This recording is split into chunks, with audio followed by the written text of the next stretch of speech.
First of all, I'm not an evangelist. I hate selling buzzwords and products that aren't mine. And so unlike Pro, it's not like a product of my conception like Marek's, right?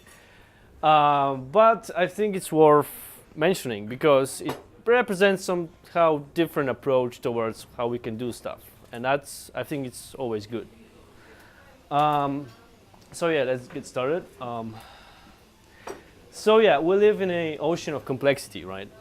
So we have these loosely coupled tools that are really complex and they are, the word on their own. Louder. Okay, louder.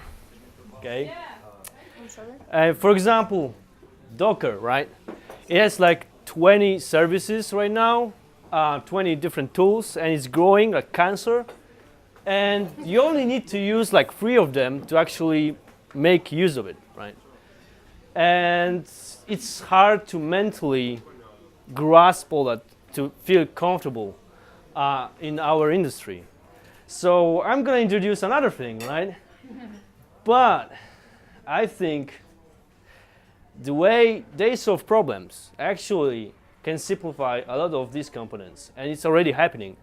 And I will show you later how. So that's the agenda for today. I'm going to talk what the heck is the Unikernel. I'm going to talk about hypervisor, the library OS, which is like a grandfather of the Unikernels. And then I give you some examples and tips how to make your own and try to predict future, blah, blah, blah, questions. Okay, so what the heck is the Unikernel, right? So first of all, it's a specialized operating system. Shit, this came really small.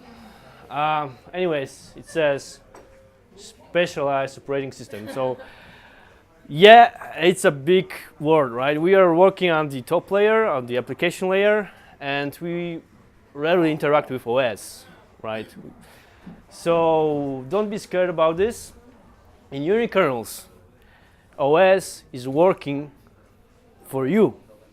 It's tightly coupled with your application. So it's specialized, it serves one purpose. It serves the purpose of your application. There's only one process in this operating system that's given the full resources of the computer, of the machine it's running on, and it's your application. So the OS is your friend. And you compile it like your application. It's tightly coupled, so the OS is compiled into standalone image that you can boot on virtual machine. You get only what you need. So when you work on your application, you basically use only libraries that you need, right? When you work on Rails, you don't download the whole gem set, from gems.org, I don't recall. Anyways, you just work on your tools that are actually needed for you. And it's created with a cloud in mind. I get that later to that. Okay, so if it's specialized operating system, it only runs one process, and it means that it has single address space. So what does it mean? If you program stuff, you need to allocate and delete memory, right?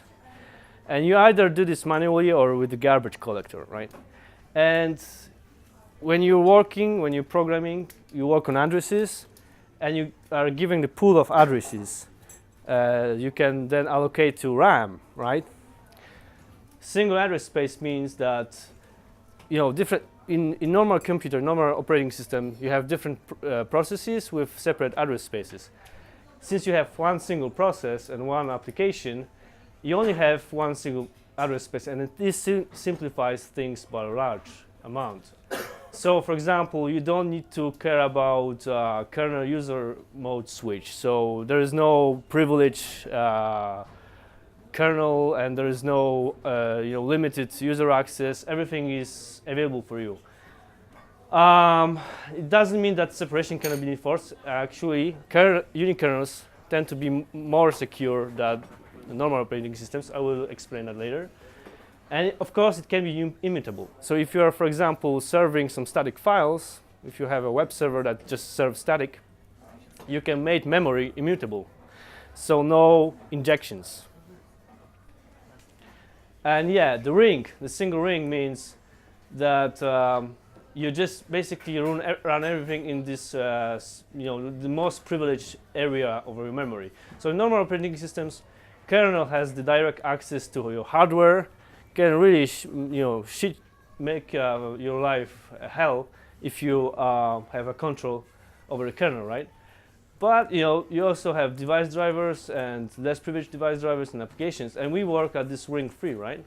The thing is, in your kernels, you only work in this, center ninth circle of hell, and it's embedded configuration. So you tend to work on your application, and your configuration files are your code, and they're, like I say, compiled in a standalone image that is prepared for the hypervisor, which runs through virtual machines.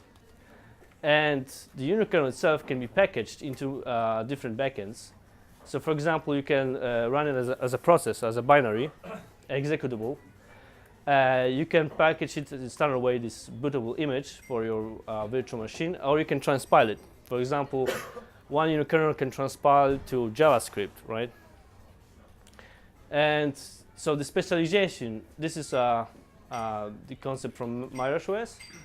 So here we have the standard Rails framework that runs on EC2, right? So you get the hardware that's somewhere in America. You get the hypervisor, which is the OS. You then run the kernel on this OS. This is host OS, and then you run the Then you run the user process, and up all the way to the configuration files, right? In Unikernel, your application code is packaged and it runs directly over the hypervisor. And the hypervisor should look like this. This is tier 1 hypervisor, and it's a concept from the 70s, only made available in the last years, like since 2006. So that's how the true hypervisor works. You have the host operating system, and you have the hardware layer, and if the VM wants to access hardware, it can access it directly. So there is no separation between hardware and the virtual machine. If it wants to access a video card, it grabs it. Of course, it's managed by the hypervisor. So if hypervisor says, oh, we cannot really access the Ethernet port, right? So then it traps it, and hypervisor manages the access to your network. So the Unikernels are virtual machines, but how they are made, it's a concept that was invented by MIT guys, and it's the buzzword is library OS. And the basic idea behind it is that the operating system is your framework, right? Like Rails is a set of libraries that help you develop your ideas, that help you transfer your engineering into code. The operating system here is like Rails. It's just a set of libraries. So kernel, it's no longer a monolithic subsystem of your operating system.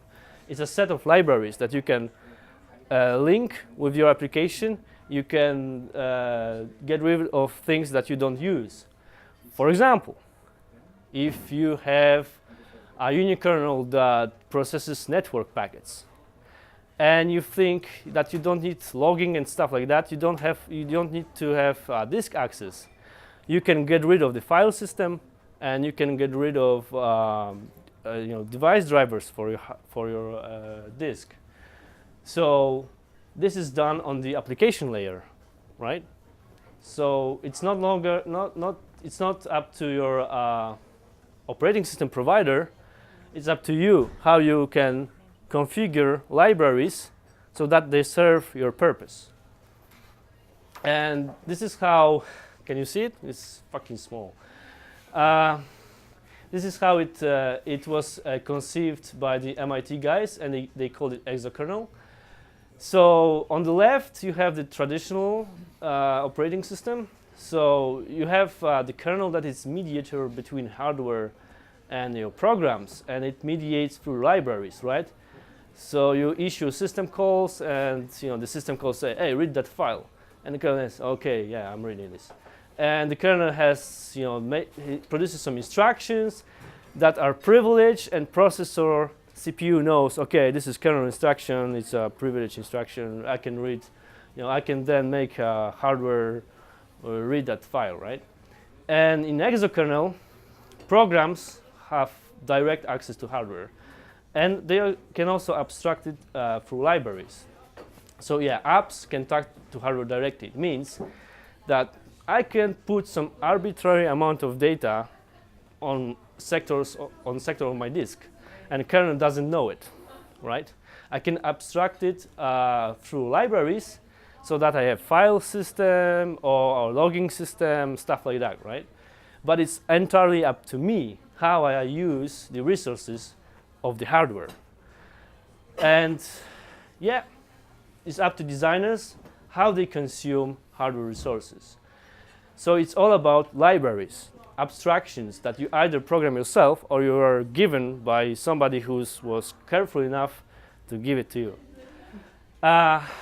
And there's also still small kernel, but it's just standard library. It's like, yeah, you can program low-level shit in C, but you still use standard C library, right?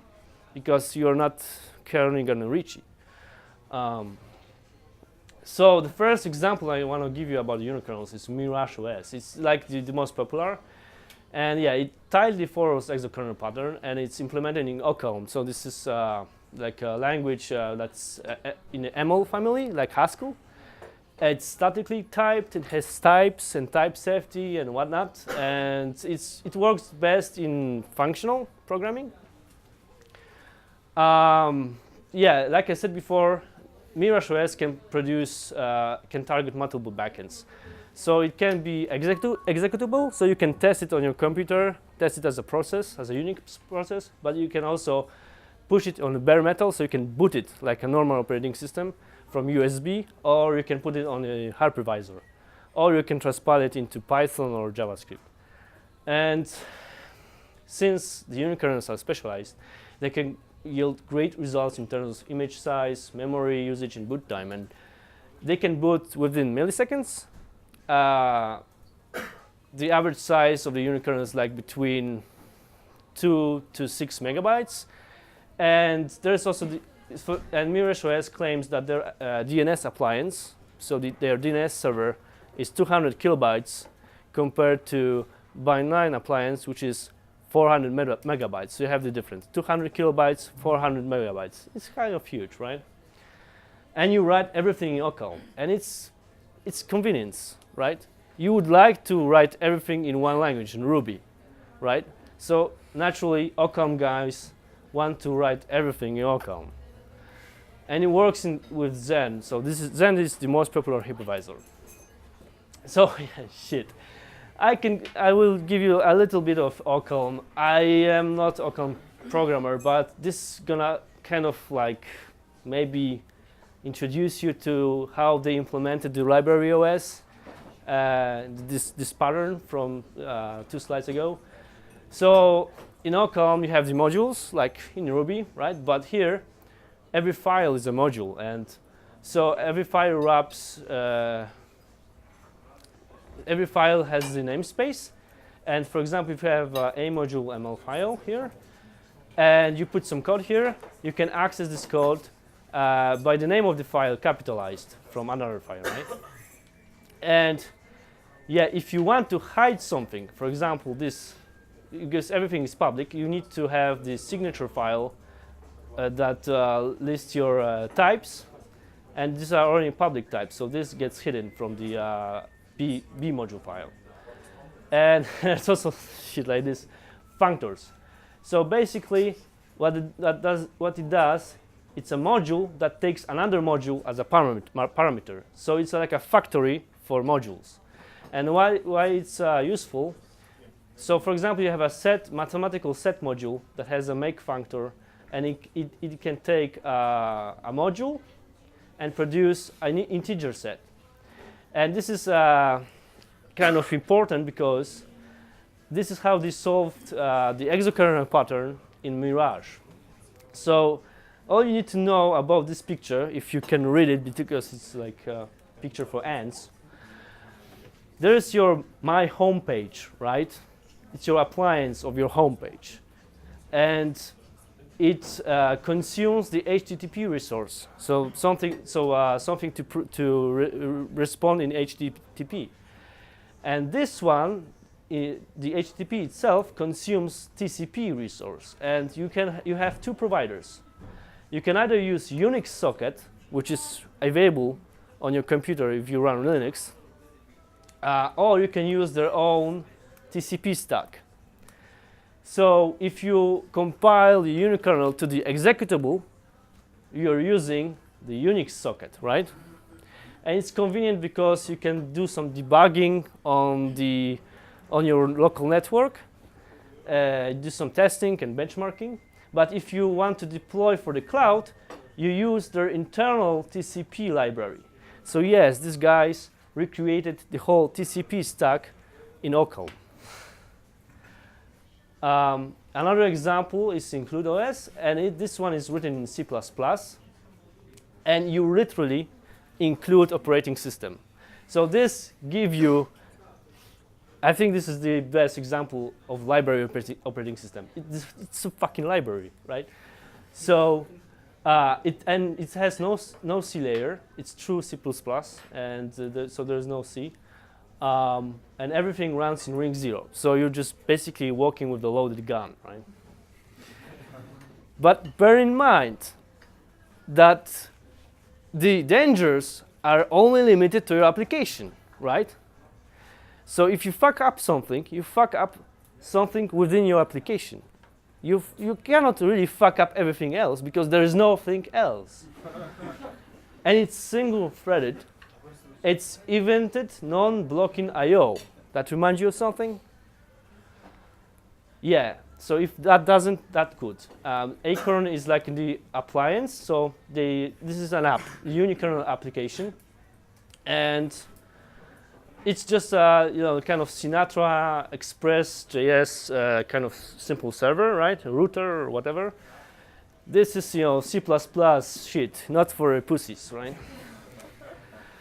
But it gets the same thing. It gets shit done, like Sinatra or whatever they have in Node.js. So about the security, this ring 0, ooh, scary, right? Thing is, there is no parent process. Operating system works only for your application. So it's stripped down to your needs. You don't have anything, any daemon that's inactive and waiting for exploit. You don't have libraries that have bugs outside your own libraries with bugs. And that's the best thing. There is no shell to escape, right? So if there is an attack, what the attacker wants to do is to gain shell access if he wants to gain remote control, right? But what if there is no shell, right? What the fuck are you gonna do? Where is my shell? And memory access can be immutable, sealed, and randomized. It's a single address space, so it's like a concept from DOS operating system, where you could write device drivers in user space, right? Everyone could write device driver that access the most hidden parts of your hardware. But that also means that you have mechanisms that can make it really secure if there's one process, one user, one application. So you can seal the memory. So nothing foreign code won't get executed. No injection attacks. And addresses can be randomized. And you can leverage the language itself. So OCaml has this type safety thing, right? It's a strongly typed language. So you can leverage the type system to make sure that you don't have these common bugs like memory leaks and stuff like that in the dynamic languages. But if you make Unikernel Ruby, you will get this shit. And there is whole application optimization. This is really good, really nice. So if your application is the whole operating system, you can optimize it like top to bottom. You can have some macro optimizations. Oh, okay, so I have these memory spikes here, and it's coming from this library and that library. I can see why, and in the operating system, when you have multiple processes, that's hard to find. And it's dead when it's not needed. So if you run it on a hypervisor, since it can boot in milliseconds, you can basically either turn off CPU timers on the Unikernel or just shut the Unikernel down, and it's better for orchestration of resources, right? And the minus, you still rely on a hypervisor, which is foreign software. So if hypervisor has some bugs, but that's a trust issue we all have to deal with in our world. And understanding driven development.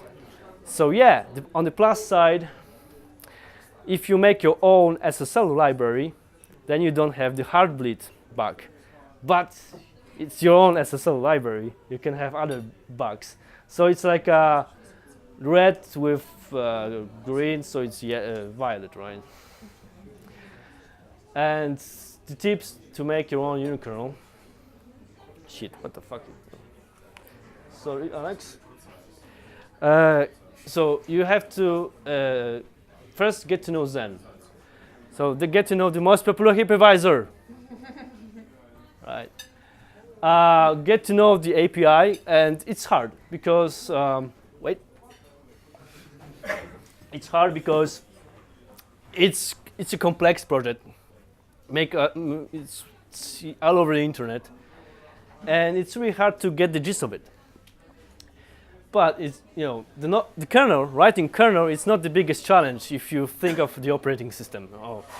The biggest challenge is making protocols. So your own TCP stack, your own file system, your own SSL layer, that kind of stuff. And drivers, maybe, yeah. So you have to understand your needs.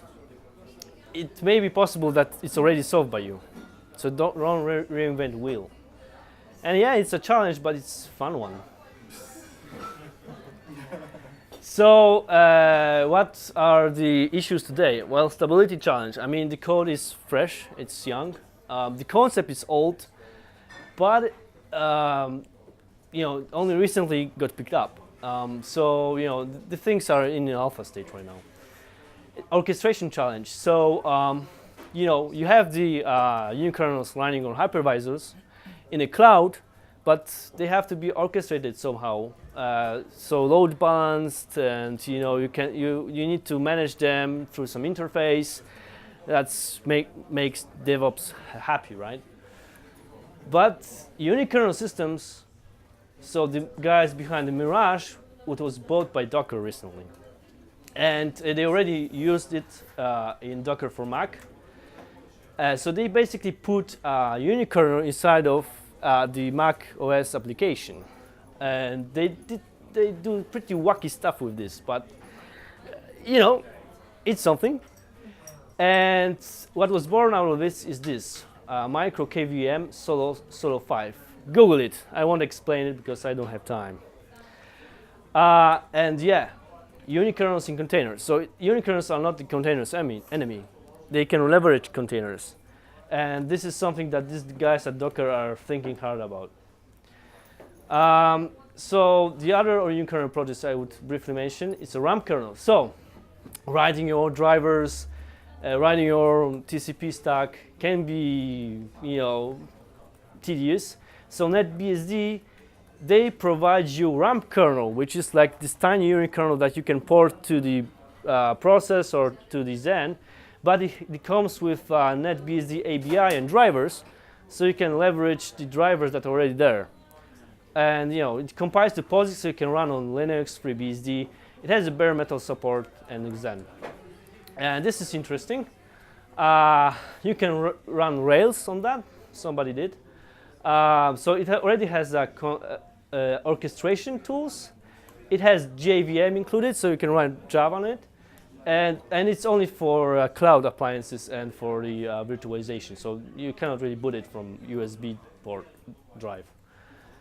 And this is something that's like very buzzwordy. So you have ClickOS, and it's a Unikernel that's made for the network processing on the commodity hardware. So cheaper x86. And it claims, buzzword alert, that it has a 6 megabyte instance image. So that's whole operating system with your application. It can deal with 10 gigabits per second of the through output. That's huge. Yeah, well. And yeah, time, yeah. Boot time 30 milliseconds, latest zero.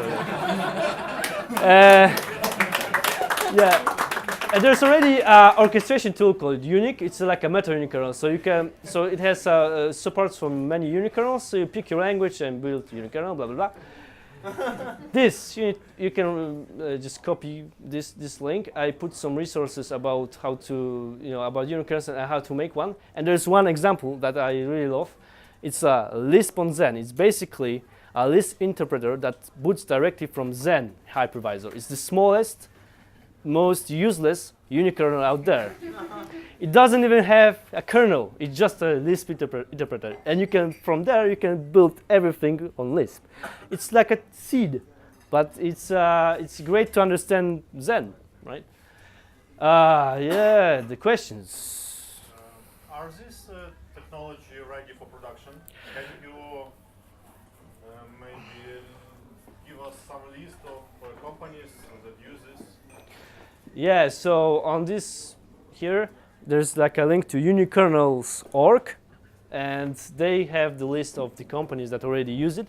And the company that I mentioned is Docker, and they use it in the this Docker for Mac application. They made Unikernel to translate, to do reverse TCP stack. So to translate Ethernet to TCP, so that they can natively connect, natively do the bridging on the architecture without bridging support, which is macOS 10.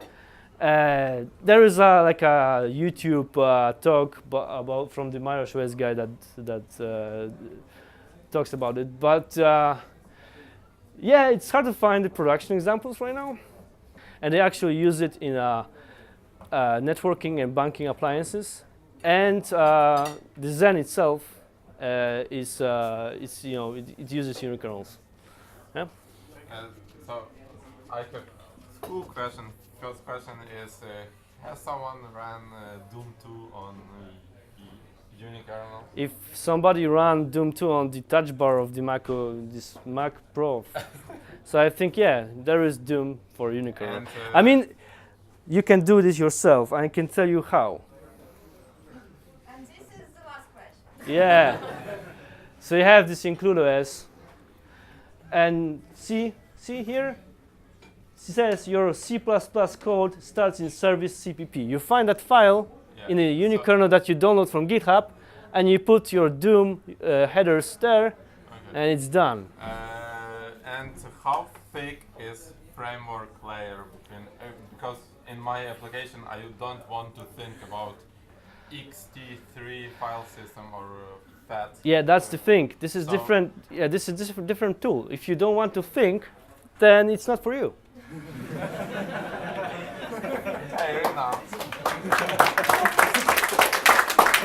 But what's the difference between unikernels and kernel modules? I mean, kernel module can be loaded and offloaded. Unikernel relies on Zen, but kernel module relies on just Unix kernel. yeah, but it's part of the monolithic kernel. So it's like a plugin to the kernel, right? But you still have schedule built in there. You still have interrupt controller built in there. And it's like, you always run some arbitrary modules that you really don't need. And when you build Unikernel, you build it from the bottom up. It doesn't mean that you have to know everything about every bit of kernel or, how I manage my interrupts. You don't really think of that when you make a static web server. it's there. You don't really think about, oh, when I do printf in C, am I issuing a system call to the kernel that makes a privilege switch on the CPU? And you don't think about that. You don't think about this in Unikernel either, because you have libraries, right? So the library is the concept that we are pretty familiar with. Just put your mind over library, yeah, into operating system, right? It can be library too. That's the whole thing. Okay. Yeah.